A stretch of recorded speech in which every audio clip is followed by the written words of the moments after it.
Oh, ma faute. J'ai fracassé ta PS5 avec une batte, dit ma sœur après que j'ai refusé de lui prêter 10 000 $. Elle rit. Maintenant, on est quitte. Papa a juste dit, ne cherche pas les problèmes. Je suis resté silencieux. Cette nuit-là, je me suis connecté et j'ai tout changé. Au matin, ses comptes de streaming étaient désactivés, sa carte de crédit était gelée, et l'appel qu'elle a reçu ensuite l'a fait hurler. Je m'appelle Ronald. J'ai 29 ans. Et s'il y a une chose que j'ai apprise sur la famille, c'est ceci, ils prendront tout ce que vous donnez et vous ignoreront quand même comme si vous étiez un meuble. Pendant la majeure partie de ma vie d'adulte, j'étais celui qu'ils appelaient quand le loyer manquait, quand la voiture tombait en panne, quand quelqu'un avait besoin d'un vol pour rentrer, quand l'échéance de l'hypothèque de papa était due et que la banque envoyait des lettres rouges. J'étais le filet de sécurité, le plan de secours, le fonds d'urgence avec un pouls. Je faisais des heures supplémentaires en tant qu'analyste de données, travaillant 60 heures par semaine pour pouvoir envoyer de l'argent le vendredi et entendre le silence le lundi. Pas de merci, pas de reconnaissance, juste une autre demande 2 semaines plus tard. Ma sœur Kathleen était différente. Elle était l'enfant en or. Elle l'avait toujours été. Quand nous étions enfants, elle avait les grandes fêtes d'anniversaire tandis que j'avais un gâteau d'épicerie dans la cuisine. Elle a eu une voiture à 16 ans tandis que j'ai pris le bus jusqu'à ce que je puisse me payer la mienne à 22 ans. Elle a eu l'université entièrement payée tandis que je travaillais à temps partiel et contractais des prêts que je suis toujours en train de rembourser. Maman et papa l'adoraient. Chaque réussite qu'elle obtenait était une fête de famille. Chaque échec que j'avais était une déception silencieuse. Kathleen n'a jamais eu de vrai travail. Elle avait 26 ans et se disait influenceuse de style de vie. Cela signifiait qu'elle publiait des photos de brunch que je payais et de vacances que je finançais. Elle avait 4000 abonnés et gagnait peut-être 200 $ par mois grâce aux publications sponsorisées. Le reste de sa vie fonctionnait grâce à ma carte de crédit, son loyer, son assurance automobile, sa facture de téléphone, ses abonnements de streaming. Elle vivait comme si elle était riche parce que je m'assurais qu'elle n'ait jamais à faire face à la réalité. Maman disait toujours que je devais être fier d'aider, que la famille restait unie, que Kathleen traversait une période difficile et avait besoin de soutien. Papa disait que j'étais le responsable, donc c'était mon devoir d'intervenir. Je les croyais. Je pensais que c'était ce que faisait la famille. Vous donniez jusqu'à ce que ça fasse mal, puis vous donniez un peu plus. Je me souviens du moment exact où j'ai réalisé que j'étais invisible. C'était l'anniversaire de Kathleen l'année dernière. Elle s'était organisée une fête dans un bar chic sur le toit du centre-ville. J'ai payé la compte, la note du bar ouvert et le gâteau. Quand je suis arrivé, Kathleen riait avec ses amis près de la balustrade. Elle m'a vu entrer et est retournée à sa conversation sans un mot.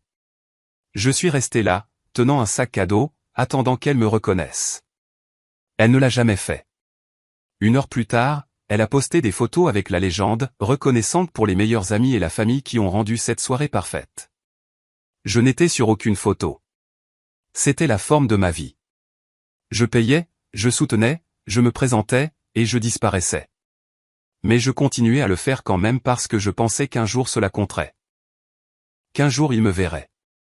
Qu'un jour il me dirait merci et le penserait. J'avais tort, et il a fallu une batte de baseball pour m'enseigner la vérité.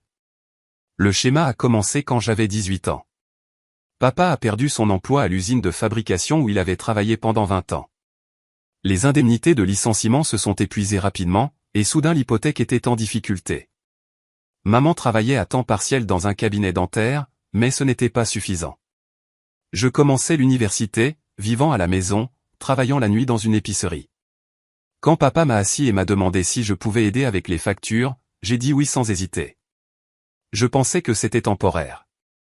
C'est devenu 5 ans, puis 10, puis c'est juste devenu normal. Kathleen a obtenu son diplôme d'études secondaires l'année où papa a perdu son emploi. Au lieu de travailler ou d'aider, elle est allée à l'université avec une bourse complète. J'ai aidé maman et papa à se débrouiller. Elle a étudié la communication, a rejoint une sororité et est rentrée à la maison à chaque fête avec des histoires de voyage et de fêtes. J'ai écouté et souri et lui ai envoyé de l'argent de poche quand elle m'a envoyé un texto à minuit disant qu'elle était fauchée. Quand elle a obtenu son diplôme, elle a emménagé dans un appartement branché du centre-ville et a commencé sa carrière d'influenceuse. Elle a dit qu'elle avait besoin de temps pour construire sa marque, que les vrais emplois étoufferaient sa créativité. Maman et papa l'ont soutenue. Ils m'ont dit que je devais être fier d'elle pour avoir poursuivi ses rêves. J'ai payé son loyer pendant qu'elle les poursuivait. Je n'ai jamais dit non. Je ne me suis jamais plaint. Je pensais que c'était ça, l'amour, le sacrifice sans limite, donné sans compter les points. Je pensais qu'ils verraient ma loyauté et la valoriseraient. Qu'un jour, la balance s'équilibrerait et que j'importerais pour eux autant qu'ils importaient pour moi. J'avais incroyablement tort. Cela a commencé par un SMS. J'étais à mon bureau en train de terminer un rapport trimestriel lorsque mon téléphone a vibré. Le nom de Kathleen a clignoté sur l'écran. J'ai ouvert, m'attendant à une autre demande d'argent pour l'essence ou les courses. Au lieu de cela, j'ai eu ceci, et, grand frère. Besoin d'une faveur? Peux-tu me prêter 10 000 $? Je vais à Bali avec des amis le mois prochain. Les vols et la villa sont chers. Lol. J'ai fixé le message. 10 000 $ pour des vacances, pas une urgence, pas un loyer ou des factures médicales. Un voyage de luxe en Indonésie pour qu'elle puisse poster des photos dans une piscine à débordement pendant que je travaille 12 heures par jour pour garder ma propre tête hors de l'eau. J'ai répondu avec prudence. Kathleen, je ne peux pas faire ça. J'ai beaucoup couvert récemment et j'ai besoin d'économiser. 3 points sont apparus immédiatement. Puis sa réponse est arrivée. Tu es sérieuse là? Ce n'est qu'un prêt. Je te rembourserai. Je savais qu'elle ne le ferait pas. Elle ne l'avait jamais fait. Les 600 que je lui ai prêtés l'année dernière pour des réparations de voitures ne sont jamais revenus. Les 1200 pour la compte de son appartement se sont envolés. Les 300 $ pour son amende de vitesse ont disparu. Elle traitait mon argent comme s'il poussait sur des arbres qu'elle n'avait pas besoin d'arroser. Je suis sérieux. Je ne peux pas me le permettre. Les points sont apparus à nouveau, se sont arrêtés, puis ont recommencé. Arrêtés à nouveau. Mon téléphone est resté silencieux pendant 20 minutes. J'ai pensé qu'elle avait peut-être accepté et était passée à autre chose. Je suis retourné au travail, tapant des chiffres dans une feuille de calcul et essayant d'ignorer le nœud qui se formait dans mon estomac. Puis j'ai entendu la porte de mon appartement se déverrouiller. J'habitais dans une unité de 2 chambres au 4e étage d'un immeuble tranquille près de la rivière. J'avais donné une clé de secours à Kathleen il y a 2 ans lorsqu'elle avait eu besoin d'un endroit pour dormir pendant une rupture. Elle ne l'a jamais rendue. J'ai entendu ses pas dans le couloir avant de la voir. Vif, délibéré, en colère. Elle est entrée dans mon salon tenant une batte de baseball. Je me suis levé de mon bureau. Kathleen, qu'est-ce que tu fais? Elle n'a pas répondu. Elle a marché droit vers mon meuble de divertissement où ma PlayStation 5 était posée sur l'étagère. J'avais économisé pendant des mois pour l'acheter. C'était l'une des rares choses que je possédais qui était juste à moi, pas pour quelqu'un d'autre, juste pour moi. Une petite parcelle de joie dans une vie qui ressemblait à un cycle sans fin de travail et d'obligations. Elle a levé la batte. Kathleen, attends. Elle a frappé. Le son était aigu et écœurant. Le plastique a craqué. La console s'est fendue, des morceaux se dispersant sur le sol comme des éclats. Elle a frappé encore et encore. La manette s'est brisée. Le câble HDMI a été sectionné. Le lecteur de disque s'est plié vers l'intérieur. Elle l'a détruite en moins de 30 secondes pendant que je restais figé, trop choqué pour bouger, trop abasourdi pour comprendre ce qui se passait. Quand elle a eu fini, elle s'est tournée vers moi, respirant fort, le visage rouge mais calme, et elle a souri. Oh, ma faute. J'ai fracassé ta PS5 avec une batte. Maintenant, on est quitte. Je ne pouvais pas parler. Je fixais juste l'épave sur mon sol, les morceaux cassés de quelque chose que j'avais travaillé dur pour acheter. Quelque chose qui était censé être à moi. Elle a laissé tomber la batte sur mon canapé et est sortie. La porte a claqué derrière elle et l'écho est resté dans l'air comme une gifle. Je suis resté là pendant 5 minutes dans un silence complet, fixant le plastique brisé et le métal tordu. Mes mains tremblaient. Ma poitrine était serrée. Pas de colère, mais de la réalisation que je ne représentais rien pour elle, qu'elle pouvait détruire quelque chose que j'appréciais et en rire parce qu'elle savait qu'il n'y aurait aucune conséquence. Alors j'ai appelé mon père. Il a décroché à la 3e sonnerie. Et, Ronald. Quoi de neuf, papa? Kathleen vient de s'introduire dans mon appartement et de fracasser ma PlayStation avec une batte de baseball. Silence. Puis il a soupiré, longuement et lourdement, comme si je venais de lui parler d'un inconvénient mineur. Ronald, allez.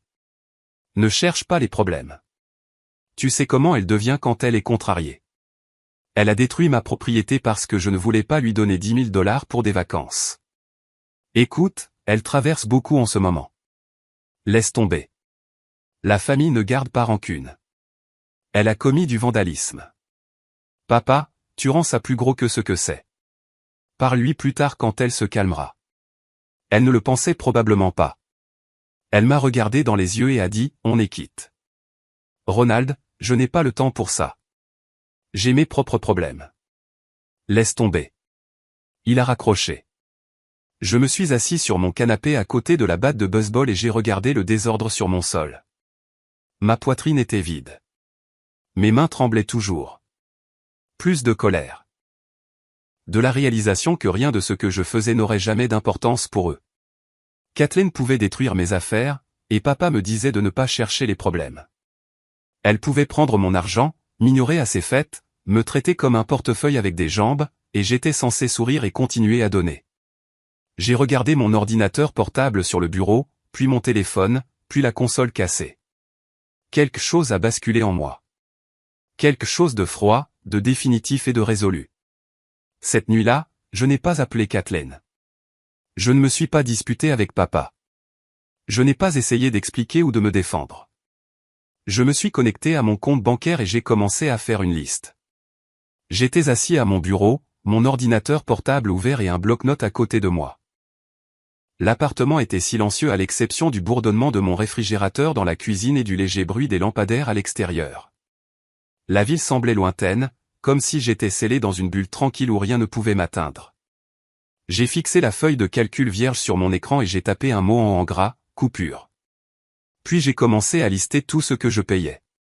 Chaque abonnement, chaque facture, chaque virement automatique qui drainait mon compte le premier du mois. Loyer de Kathleen, 600 $ par mois. Je le couvrais depuis 2 ans sans interruption. Son assurance automobile, 140 $ par mois. Sa facture de téléphone, 75 $ par mois. Données illimitées parce qu'elle en avait besoin pour son travail d'influenceuse. Ses abonnements de streaming, Netflix, Hulu, Disney+, Spotify Premium, HBO Max, tous sous mes comptes, tous payés par mois. Son abonnement à la salle de sport, 50 $ par mois dans un centre de fitness chic qu'elle visitait au mieux 2 fois par semaine. Sa carte de crédit, j'étais un utilisateur autorisé, ce qui signifiait que lorsqu'elle la maximisait, je la remboursais. Puis il y avait la maison de mes parents, hypothèque de papa, je la payais à moitié depuis qu'il avait perdu son emploi il y a 3 ans. 1005 cents par mois, 18 000 par an, 54 000 $ au total. Leur forfait internet et câble, 130 $ par mois pour des vitesses dont ils n'avaient pas besoin et des chaînes qu'ils regardaient à peine. Leur assurance automobile, les 2 véhicules sous un plan familial que je gérais et finançais. Le système de sécurité domestique, je l'ai installé l'année dernière après que maman ait dit qu'elle se sentait en danger. 45 $ par mois pour la surveillance et l'équipement. Le service d'entretien de la pelouse, j'ai embauché pour que papa n'ait pas à tondre sous la chaleur de l'été. 80 $ par mois pendant la saison. J'ai tout additionné. Le nombre m'a fait tordre l'estomac. 4 200 par mois. 50 000 par an pendant 5 ans, à peu près. 250 000 envolés. Dépensés pour des gens qui ne disaient même pas merci. Et pourquoi? Une PlayStation fracassée et une leçon sur le fait de ne pas chercher les problèmes. Je me suis penché en arrière dans ma chaise et j'ai fixé le plafond. Ma poitrine était vide, comme si quelque chose avait été évidé et laissé vide. J'ai pensé à toutes les fois où je suis resté tard au travail pour couvrir leurs factures. Tous les week-ends où j'ai manqué des voyages avec des amis parce que je ne pouvais pas me le permettre après avoir envoyé de l'argent à la maison. Toutes les années où j'ai mis ma propre vie en attente parce qu'ils avaient besoin de moi. Ils n'avaient pas besoin de moi. Ils avaient besoin de mon argent. Et au moment où j'ai dit non, je suis devenu le problème. Je me suis penché en avant et j'ai ouvert mon application bancaire, puis mon portail d'assurance, puis les sites web des compagnies de services publics. Un par un, je me suis connecté à chaque compte qui leur était lié. Le loyer de Kathleen était en paiement automatique depuis mon compte courant. Je l'ai annulé. L'email de confirmation est arrivé en quelques secondes. Paiement prévu pour la semaine prochaine. Annulé. Le renouvellement de son assurance automobile était dans 2 semaines. J'ai appelé la ligne automatisée de la compagnie et je l'ai retiré de ma police. Le système a demandé si j'étais sûr. J'ai appuyé sur un pour oui. Sa ligne de téléphone. Je l'ai suspendu immédiatement. Résiliation du service effective demain matin. Ses comptes de streaming. Je me suis déconnecté de chaque appareil. Changer chaque mot de passe. Question de sécurité réinitialisée. Son abonnement à la salle de sport. Annulé avec effet immédiat. Pas de remboursement pour le mois en cours. Sa carte de crédit. Je me suis retiré en tant qu'utilisateur autorisé et j'ai demandé que le compte soit gelé en raison de suspicion de fraude. Je suis passé au compte de mes parents ensuite. Le paiement de l'hypothèque était prévu pour la semaine prochaine. J'ai arrêté le virement automatique. Annulation confirmée. La facture d'internet et de câble. J'ai appelé le fournisseur et j'ai demandé la déconnexion immédiate. La représentante a demandé pourquoi. J'ai dit que je déménageais. Elle l'a programmé pour dans 2 jours. L'assurance automobile. J'ai retiré les 2 véhicules de la police. Effet immédiat. Le système de sécurité. J'ai demandé la résiliation du service et la récupération de l'équipement. L'entretien de la pelouse. J'ai envoyé un email à la compagnie et j'ai mis fin au contrat. Chaque clic était comme retirer une brique d'un mur que j'avais soutenu seul pendant des années. Mes mains étaient stables. Ma respiration était calme. Je ne me sentais pas coupable. Je ne me sentais pas triste. Je me sentais léger, comme si j'avais porté un rocher sur mon dos et que je l'avais finalement posé. Quand j'ai terminé, il était minuit passé. Ma boîte de réception était inondée de messages de confirmation, d'avis d'annulation, de reçus de fermeture de compte. J'ai tout sauvegardé dans un dossier étiqueté preuve. Puis j'ai créé des sous-dossiers par personne, Kathleen, maman et papa, service public, assurance, abonnement. J'ai ouvert un fil de discussion par SMS avec Kathleen. Je n'ai rien tapé. J'ai juste fixé le dernier message qu'elle avait envoyé. Oh, ma faute. J'ai fracassé ta PS5 avec une batte. Maintenant, on est quitte. J'ai souri, petit effroi, et j'ai verrouillé mon téléphone. Ils étaient sur le point de découvrir ce que quitte signifiait vraiment. J'étais assis dans un coin d'un café près de mon bureau quand mon téléphone a commencé à vibrer. L'écran s'est allumé avec le nom de Kathleen. J'ai laissé sonner. C'est allé à la messagerie vocale. 10 secondes plus tard, elle a rappelé. J'ai ignoré. Puis sont arrivés les SMS. Pourquoi mon Netflix ne marche pas? T'as changé le mot de passe? Ronald, réponds à ton téléphone. Sérieusement, qu'est-ce qui se passe? J'ai bu mon café et j'ai regardé les messages s'accumuler. La barista a appelé le nom de quelqu'un. Une femme en tailleur a attrapé son latte et s'est dépêchée de sortir. L'affluence du matin diminuait. J'avais 20 minutes avant de devoir être à mon bureau. 5 minutes plus tard, mon téléphone a sonné à nouveau. Cette fois, c'était maman. J'ai répondu à la 3e sonnerie. Ronald, chérie, tu as fait quelque chose au compte de Kathleen? Sa voix était prudente, mesurée, comme si elle parlait à un enfant qui pourrait faire une crise de colère si on le poussait trop fort. J'ai annulé les abonnements que je payais. Pourquoi ferais-tu ça? Parce que je ne les paie plus. Silence. Je pouvais l'entendre respirer à l'autre bout. Puis elle a parlé à nouveau, plus lentement cette fois. Ronald, elle en a besoin. Alors elle peut les payer elle-même. Tu sais qu'elle n'a pas l'argent en ce moment. Ce n'est pas mon problème, maman. J'ai entendu son souffle se couper. Un petit son. Presque un halètement. Qu'est-ce qui t'arrive? Ce n'est pas ton genre. Peut-être que je suis fatigué d'être utilisé. Utilisé? Chérie, nous sommes de la famille. La famille s'entraide. La famille ne détruit pas non plus la propriété de l'autre en riant. Une autre pause. Plus longue cette fois. Je pouvais l'imaginer debout dans la cuisine, le téléphone pressé contre son oreille, essayant de trouver les mots justes pour me ramener dans le droit chemin. Elle a dit qu'elle était contrariée. Elle ne le pensait pas. Elle a fracassé ma PlayStation avec une batte de baseball, maman, et papa m'a dit de ne pas chercher les problèmes, alors je ne cherche pas les problèmes. J'ai juste fini de payer. Ronald, s'il te plaît, ne sois pas comme ça. Nous avons besoin de toi. Voilà. La vérité sous tous les stratagèmes de culpabilisation et les leçons sur les valeurs familiales. Ils avaient besoin de moi, non pas parce qu'ils m'aimaient, mais parce que j'étais utile. Vous vous débrouillerez. J'ai raccroché. Mon café refroidissait, mais je m'en fichais. Je me sentais calme, lucide. Pour la première fois depuis des années, je n'étais pas en train de me démener pour résoudre le problème de quelqu'un d'autre ou de m'inquiéter de les décevoir. J'étais juste assis dans un café, buvant du café tiède, et regardant mon téléphone s'illuminer de panique. 1 heure plus tard, mon téléphone a vibré avec un appel de papa. J'ai refusé. Il a rappelé, j'ai refusé. Puis est venu un SMS. Ronald, le paiement de l'hypothèque n'est pas passé. Que s'est-il passé? J'ai fixé le message pendant un long moment.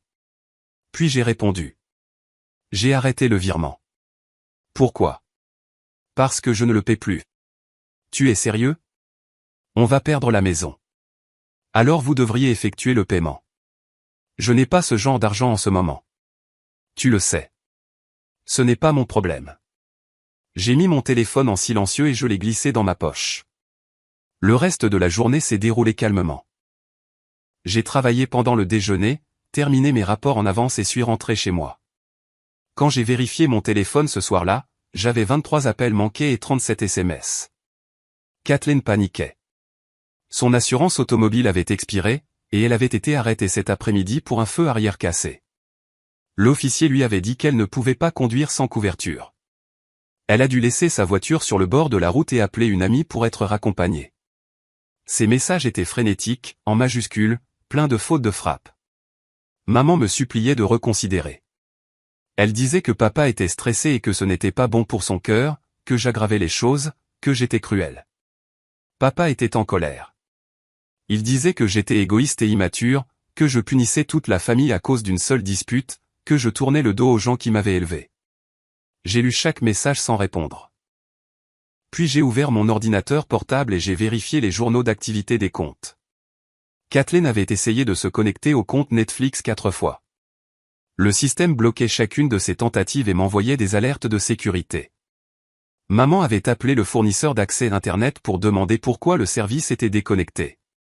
Il lui avait dit que le titulaire du compte avait demandé la résiliation. Papa avait essayé de réactiver le paiement automatique de l'hypothèque à partir de son propre compte bancaire, mais les informations de routage que j'utilisais n'étaient liées qu'aux miens. Il ne pouvait pas y accéder. Il ne pouvait pas passer outre. Il était coincé. Tout s'écroulait exactement comme je l'avais prévu. Je me suis penché en arrière dans ma chaise et j'ai fermé les yeux. La culpabilité commençait à s'installer, faible et silencieuse, comme une voix chuchotant que j'allais trop loin. Que je devais arranger ça avant que ça n'empire. Qu'ils étaient ma famille et que je leur devais quelque chose. Mais ensuite je me suis souvenu du bruit de ma PlayStation qui se brisait. Le regard sur le visage de Kathleen quand elle a dit qu'on était quitte. La façon dont papa m'a congédié quand je l'ai appelé à l'aide. La façon dont maman a demandé ce qui m'arrivait, comme si j'étais le problème, comme si c'était moi qui avais fait quelque chose de mal. J'ai ouvert les yeux et j'ai regardé mon téléphone. Ils avaient fait leur choix.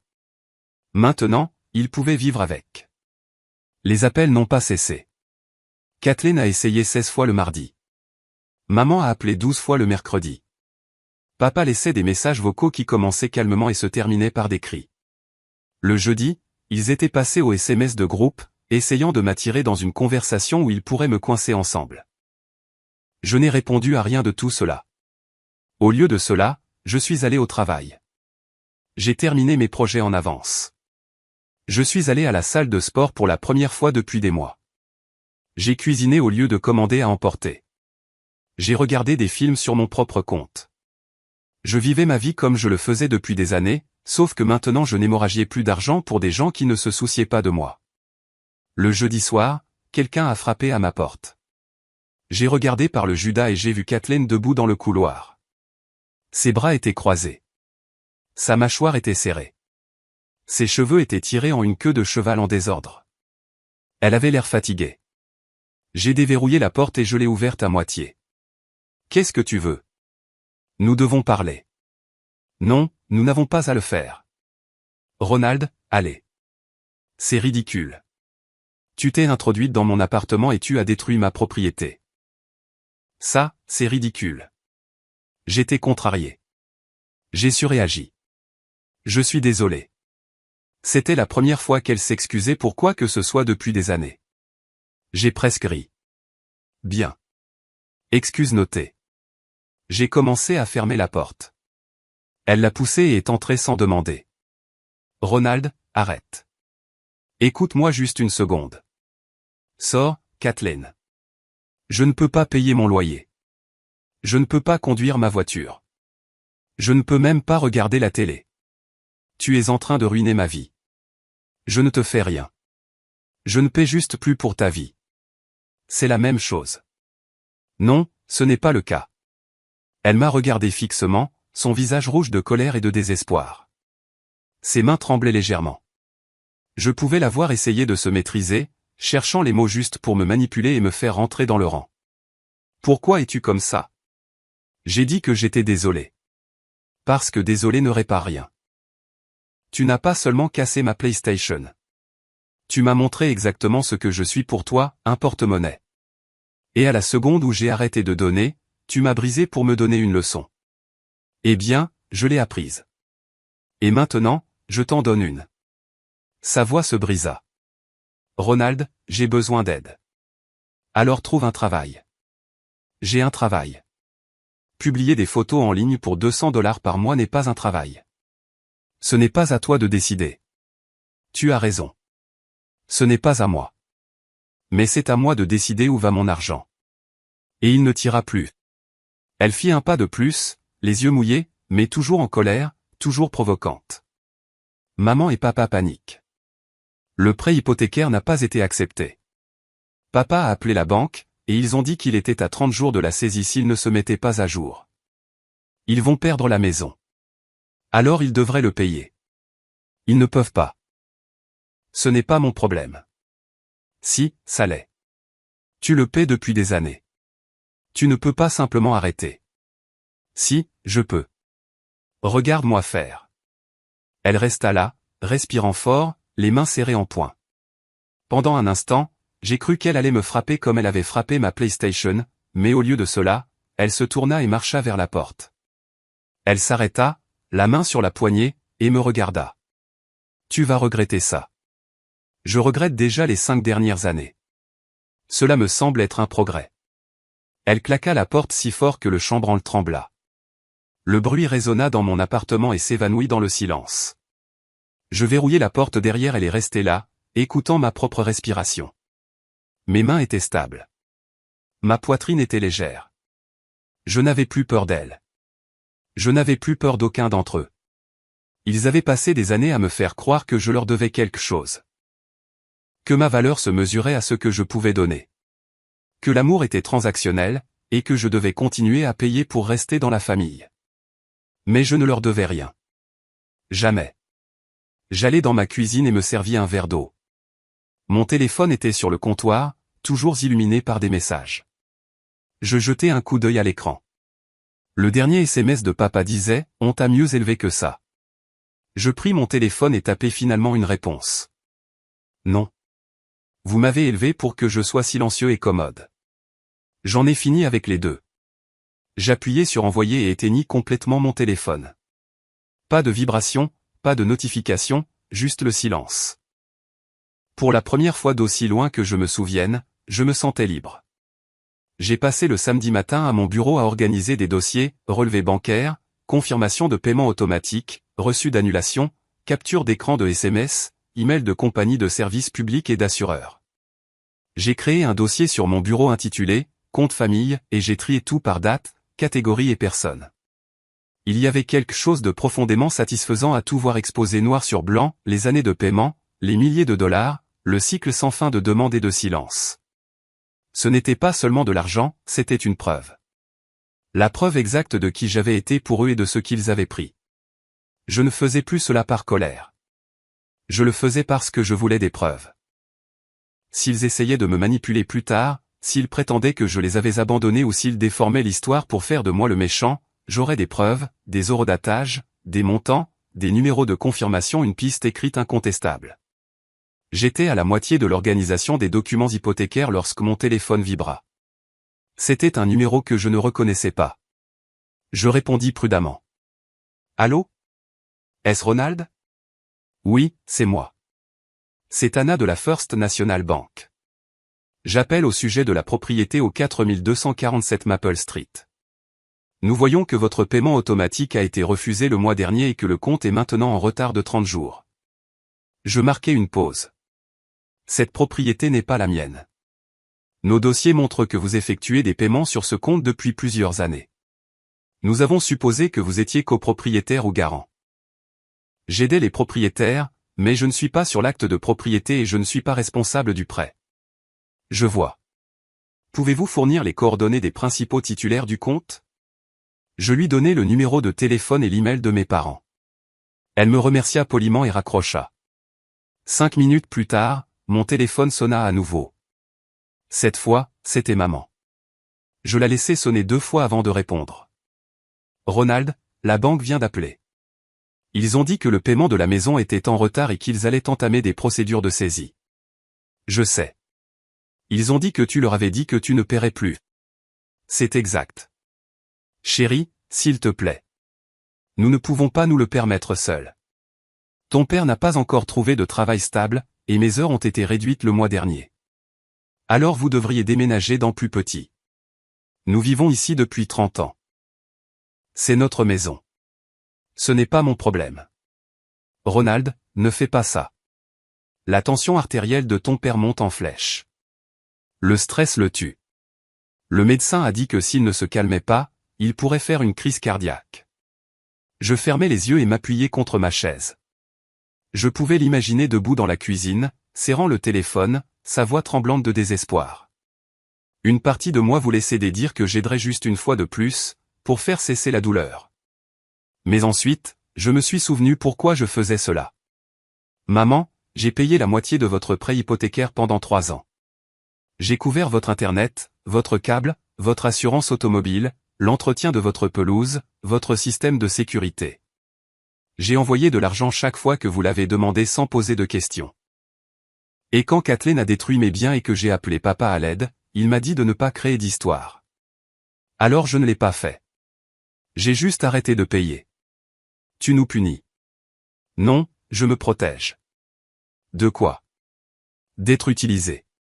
Elle resta silencieuse pendant un long moment. Je pouvais entendre sa respiration, entendre le son faible de la télévision en arrière-plan. Puis sa voix changea. Plus vive, plus froide. Tu as toujours été égoïste, Ronald. Même enfant, tu ne pensais qu'à toi. J'ai failli éclater de rire. Bien sûr. L'enfant qui a eu 2 emplois à l'université pendant que vous payiez l'intégralité du diplôme de Kathleen. L'enfant qui a renoncé à ses économies pour vous aider à garder la maison lorsque papa a perdu son travail. L'enfant qui a sauté des vacances et des amitiés dans sa propre vie pour s'assurer que vous étiez à l'aise. L'égoïste. Nous avions besoin de cette aide. Et je l'ai donnée pendant des années, et aucun de vous n'a jamais dit merci. Vous avez juste demandé plus. C'est ce que fait la famille. Non, maman. C'est ce que j'ai fait. Vous avez juste pris. J'ai raccroché avant qu'elle ne puisse répondre. Ma poitrine était serrée, mais mes mains étaient stables. J'ai fixé mon écran d'ordinateur, les rangées de paiements que j'avais effectuées, la preuve de tout ce que j'avais donné et de tout ce qu'ils avaient pris sans reconnaissance. J'ai pensé à la version de moi qui avait commencé à effectuer ces paiements. Celui qui croyait que s'il donnait juste assez, s'il aidait juste assez, s'il restait juste silencieux et fiable, il serait enfin vu, enfin valorisé, enfin aimé comme il les aimait. Cette version de moi était partie, et je ne la ramènerai pas. Je n'avais pas l'intention d'aller chez eux. Mais le dimanche après-midi, papa a envoyé un SMS différent des autres. Pas de colère, pas de culpabilité, juste une simple requête. On peut parler? Juste toi et moi. Je serai à la maison toute la journée. J'ai fixé le message pendant 10 minutes avant de répondre. D'accord. J'y serai à 14 heures. Quand je me suis garé dans l'allée, papa se tenait sur le porche. Il avait l'air plus vieux que dans mes souvenirs, plus mince. Ses cheveux étaient plus gris. Les rides autour de ses yeux étaient plus profondes. Il m'a fait signe d'entrer sans un mot. La maison était calme. Maman n'était pas là. Kathleen n'était pas là. Il n'y avait que nous deux dans le salon où j'avais passé tant d'années à être invisible. Papa s'assit dans son fauteuil inclinable. J'ai pris le canapé. Merci d'être venu, dit-il. Qu'est-ce que tu veux, papa? Il soupira et se frotta le visage avec les deux mains. Je veux comprendre ce qui se passe. Pourquoi tu fais ça? Tu sais déjà pourquoi. Kathleen a cassé ta PlayStation. C'est pour ça que tu essaies de nous détruire? Je n'essaie pas de vous détruire. Je ne vous porte plus, c'est tout. Ronald, nous sommes ta famille. Et Kathleen est ma sœur, mais quand elle a détruit mes biens, tu m'as dit de ne pas créer d'histoire. Tu l'as choisi plutôt que moi. Encore une fois. Il se pencha en avant, les coudes sur les genoux, fixant le sol. Elle était contrariée. Elle a fait une erreur. Et je suis censé juste l'accepter? Je te demande d'être la personne la plus mature. J'ai été la personne la plus mature toute ma vie. J'en ai fini. Il me regarda, ses yeux fatigués et rouges. Sais-tu ce que ça fait d'avoir mon âge et de ne pas pouvoir subvenir aux besoins de sa famille? De regarder tout ce que tu as construit s'effondrer parce que tu ne peux pas suivre? Oui, en fait, je sais. Parce que je subviens aux besoins de cette famille depuis que j'ai 18 ans. Je sais exactement ce que ça fait de tout sacrifier et de ne rien recevoir en retour. Nous apprécions ce que tu as fait. Non, vous l'attendez. Il y a une différence. Il se leva et marcha jusqu'à la fenêtre, regardant la cour que j'avais l'habitude de payer quelqu'un pour tondre. Si tu ne nous aides pas, nous allons perdre cette maison. Alors vendez-la. C'est notre maison. C'est une maison que vous ne pouvez pas vous permettre. Il se retourna, le visage rouge. Tu vas vraiment nous laisser tout perdre? Je ne vous laisse rien faire. Vous le faites vous-même. J'ai juste arrêté de le permettre. Permettre? Nous avions besoin d'aide, Ronald. Ce n'est pas permettre. C'est la famille. La famille ne traite pas les gens comme des distributeurs automatiques. La famille ne les ignore pas lors de fêtes qu'ils ont payées. La famille ne leur dit pas de se taire quand ils demandent un respect de base. Il me fixa pendant un long moment. Puis il secoua la tête. Je ne sais plus qui tu es. Tant mieux, car la personne que j'étais avant n'existe plus. C'était un paillasson, et vous avez marché dessus. Je me levai et marchai vers la porte. Papa me suivit. Ronald, attends.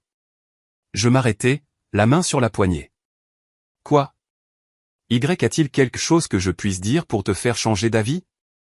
Je le regardais. Je le regardais vraiment. Et je vis un homme qui avait passé des années à considérer mon aide comme acquise. Un homme qui avait choisi la voie facile à chaque fois, qui m'avait laissé porter le poids parce que c'était pratique. Qui ne s'était jamais arrêté une seule fois pour demander si j'allais bien. Non. J'ouvris la porte et sortis. Derrière moi, je l'entendis dire quelque chose, mais je ne m'arrêtai pas pour écouter. Je montai dans ma voiture, démarrai le moteur et partis. Dans mon rétroviseur, je le vis debout sur le porche, me regardant partir, et je ne ressentis rien. Les conséquences arrivèrent rapidement. Le propriétaire de Kathleen lui a signifié un avis d'expulsion pour loyer impayé. Elle a emménagé chez une amie, dormant sur un canapé et publiant des messages vagues sur les réseaux sociaux concernant la trahison et la loyauté familiale. Son nombre d'abonnés a chuté. Son engagement a plongé. Sans le style de vie que je finançais, son contenu n'avait rien à offrir. Maman et papa ont reçu un avis de saisie de la banque. Ils avaient 60 jours pour se mettre à jour avec les paiements ou perdre la maison. Papa a essayé de refinancer, mais son crédit était trop endommagé. Maman a pris des heures supplémentaires, mais ce n'était pas suffisant. Ils ont mis la maison en vente à un prix inférieur à la valeur marchande, désespérés d'éviter la saisie. Internet et le câble sont restés déconnectés. Le système de sécurité a été retiré. Les voitures sont restées sans assurance dans l'allée. J'ai regardé tout cela se dérouler de loin, à travers des captures d'écran que des amis m'envoyaient, à travers des publications sur les réseaux sociaux, à travers le message vocal occasionnel que j'effaçais sans écouter. Je ne me sentais pas coupable. Je ne me sentais pas triomphant.